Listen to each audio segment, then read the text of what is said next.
Good afternoon, guys. We're up here at the equipment shed. Behind me is the Wilmar 745. We are getting ready to start top dressing our wheat. So we're going to get the Wilmar out of hibernation here. I've got to get the antifreeze, which we have in the pumps, and then some of the lines and stuff. We got to get that out, get our lines and all purged and cleaned, get swapped over to our fertilizing tips, get our nitrogen, and we're going to start applying our 28 or 30% UAN. I'm not sure which one our supplier has yet. I got a price on it the other day. We're about ready to get started. February 8th. It's the earliest I've ever started applying our nitrogen, but I will get into some of that once we get in the cab and get spraying this afternoon of reasons that I'm going to apply this early, trying this early. So let's get at it. Let's get the sprayer out, filled up, and ready to go. So I've still got to get a battery for it. I hate to buy one this early in the game because it's just going to sit here for a couple more months. So I got my boost box. Most time, once I get it cranked and running for a little while, it'll crank the rest of the day. So I do still have to get a starter. I mean a battery for the Wilmar.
We have a 500-gallon tank. This is what we put our off-road diesel fuel in. It's red dyed diesel fuel. It's only for off-road vehicles, farm vehicles. Well, I guess any kind of off-road, construction vehicle of any sort. But this fuel we don't have to pay a tax on. I'm getting low. My tank's about out. I got to get it filled. I got a price the other day. I just got to get them to come on down. I'm trying to get it empty. You get a better deal when we get 500 gallons. But getting her filled up. Our Wilmar has 2 tanks, one on each side. It's a pretty efficient little sprayer as far as fuel.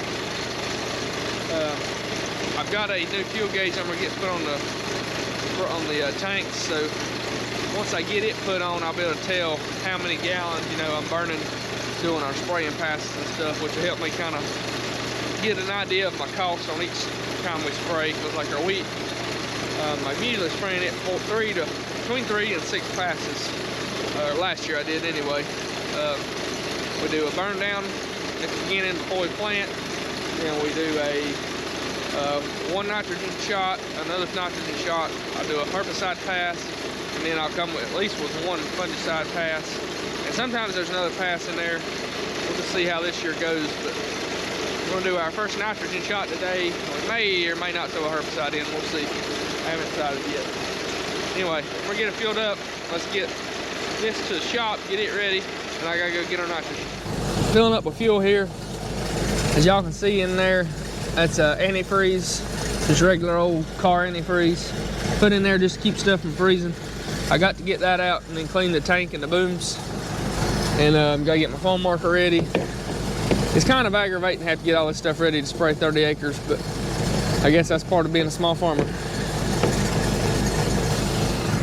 Our foam marker back here, I just took all the water out of it and blew the lines out. So we'll just have to fill it up with water and should be good to go, hopefully. As long as nothing's frozen busted. So I'm gonna get her filled up and get back to the shop and we'll go from there.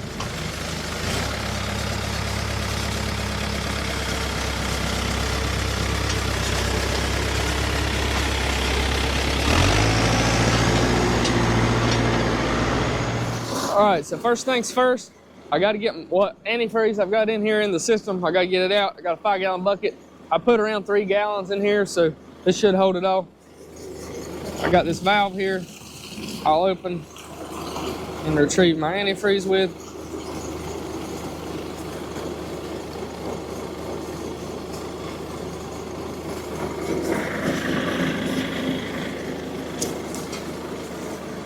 I'll let that sit there and drain a couple minutes.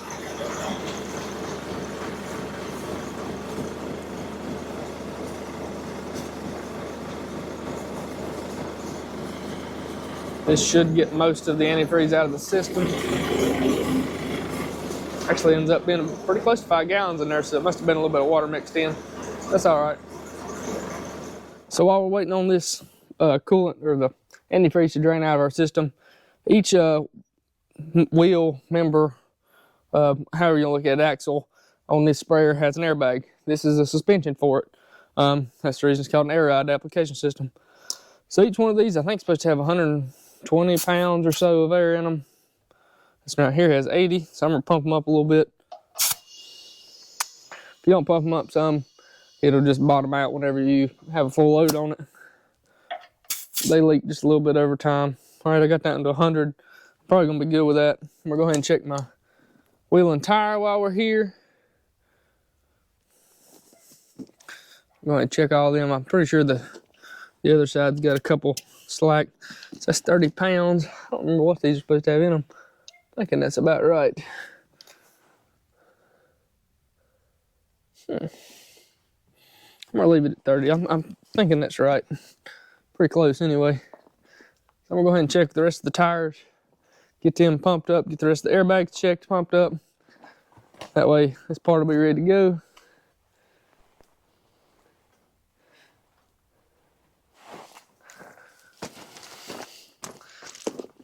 Check our airbag. That one's only like 40, so it definitely needs a little bit.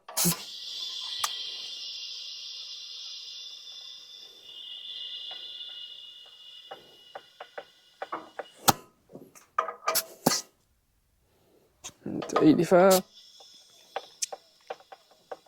Oh, let me see, you're starting to raise the machine now. 95. Right at that 100-pound mark. Yep. This tire here, I know it's slack. I can tell about the bulge in it.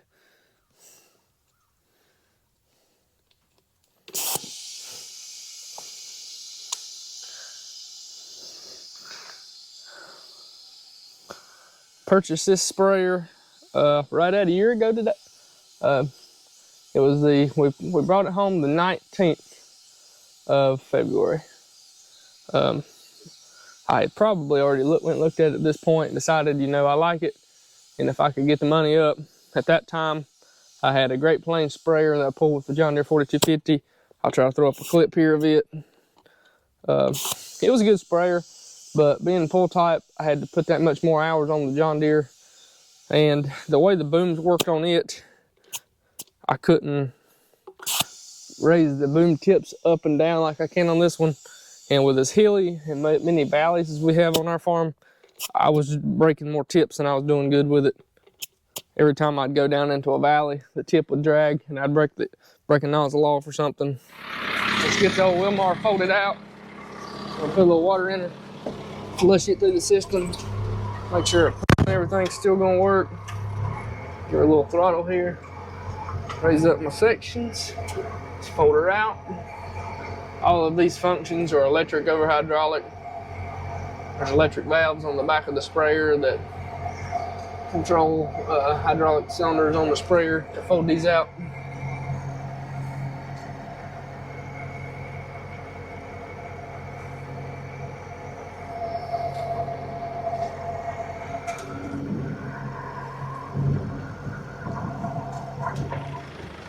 Got to fold our boom sections out, or end of our booms, or whatever you want to call them.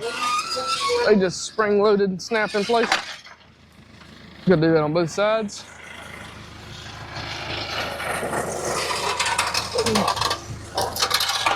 Fire it up, let a little bit of chemical run out. Well, it's water and a little bit of antifreeze I didn't get out.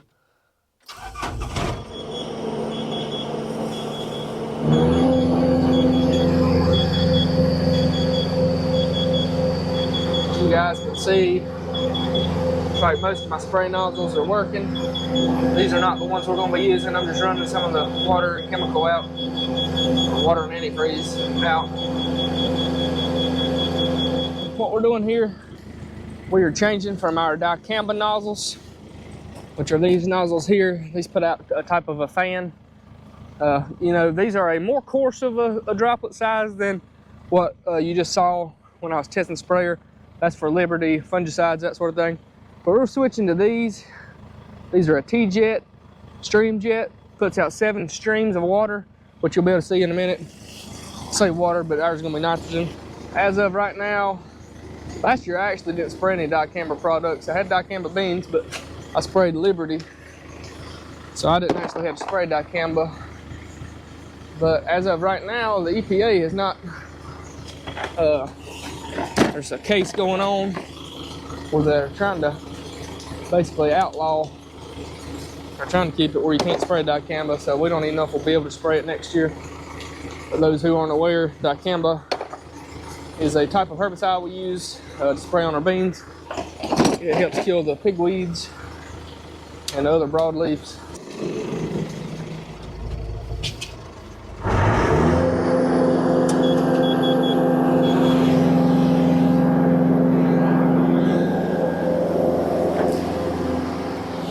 It shows up good for y'all.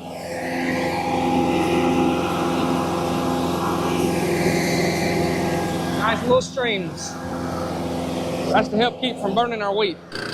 Transferring our nitrogen from our 1,100 gallon tank with our 1.5-inch banjo pump into our sprayer. Sucker's quick. Let's get to work here. I got my nitrogen in the tank. I got my treaty extra, which is our broadleaf for the day. Our broadleaf herbicide for the day.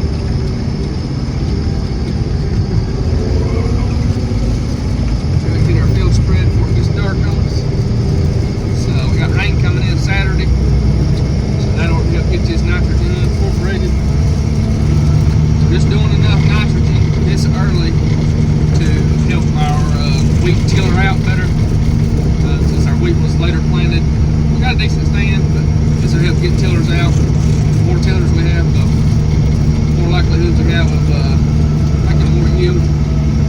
But at the same time, we don't want to get too much tillers or too much growth and then get a really hard freeze or something and burn it bad. So you gotta play it. You gotta play the system. We're gonna get out here to the field. Everything hooked up, get ready to go. Get my GPS ready. We're gonna start spraying. About 30 acres, about 25 or so a week, and then we got about between 3 and 5 acres of oats planted. The oats aren't looking too hot. They may not make it, but I'm gonna go ahead and put some nitrogen on them to give them a little bit of a boost I can.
thought I lost you guys.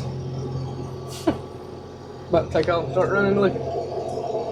God, I put you on the boom, not the platform.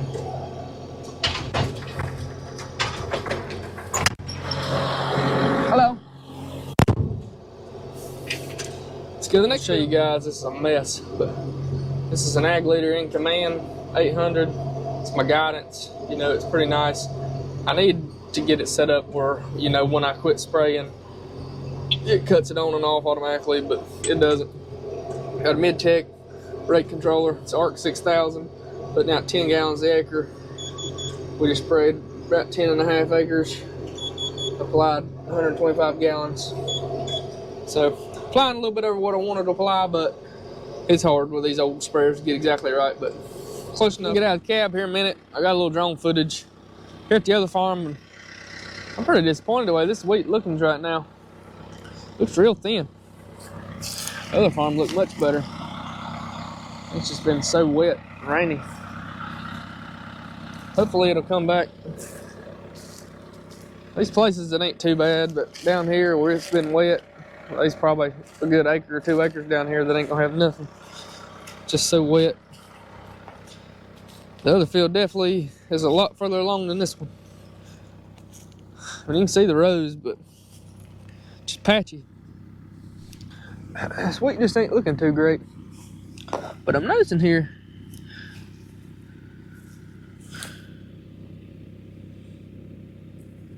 it's like little bugs.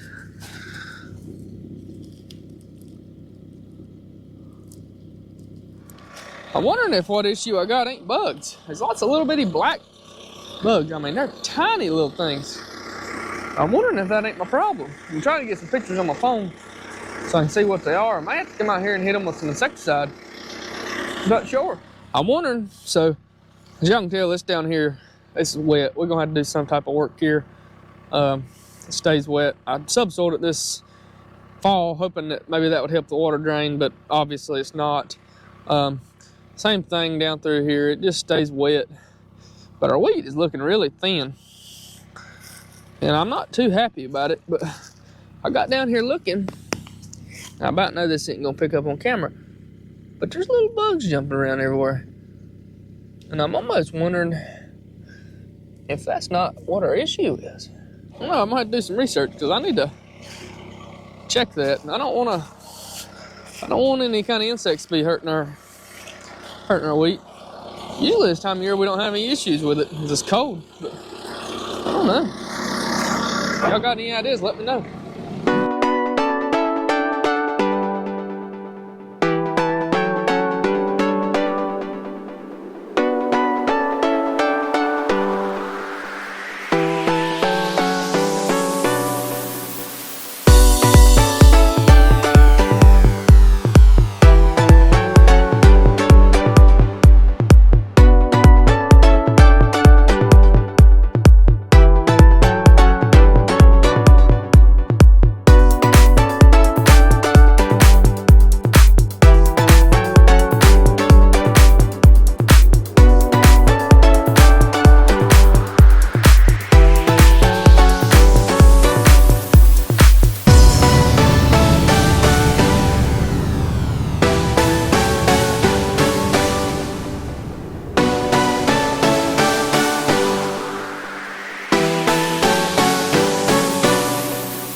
Well, you guys, it's pretty much gonna wrap us up. We're done spraying for now. We'll be back here in a couple, 3-4 weeks with another nitrogen application. We don't want to spray it, get too much now and it get too tall and burn it. Maybe coming back here very soon and making an insecticide pass. I gotta do a little research, figure out what those little bugs I'm seeing, if there's something I need to be worried about, or you know, if they're beneficial, which I'm thinking they're probably not beneficial. It's probably why my weed ain't looking too great in places. If that's the case, we're gonna have to come and lay them out because we don't want it to completely kill our wheat. I'm not even gonna spray that oat patch. I planted about 3 or 4 acres of oats. It either didn't come up or it froze them out. This wheat got planted a little bit later than I wanted. I'd like to have got it out at the same time as that other, but it got wet right after that other, and it is what it is. I mean, I can only do so much, so just take what we can get, and that's it. Hopefully the wheat turns out all right, and we got enough to at least combine some. There's probably 10 acres on this farm, about a 15-acre farm. About 10 of them pretty good. So, I mean, are looking decent right now. We'll see. Time will tell. I mean, this is a dead part of the year. Stuff ain't growing much, but hopefully it'll come on out of it and do all right. I don't know. I'm more disappointed now than I was before because I thought this over here was pretty decent. Looking at it, it ain't very hot right now, but time will tell. I can't count my chickens before the eggs hatch. Might have a lot more than we think, and we might not have any. We'll see. But I'm gonna go get the sprayer cleaned out, get it back winterized because it's gonna be cold again, I think. And then we'll see what happens from here. Appreciate y'all watching. We'll see y'all in the next one. Not sure what we'll be doing next. Probably gonna be the farm show next. But either way, we'll see y'all there. Appreciate you watching. See you in the next one.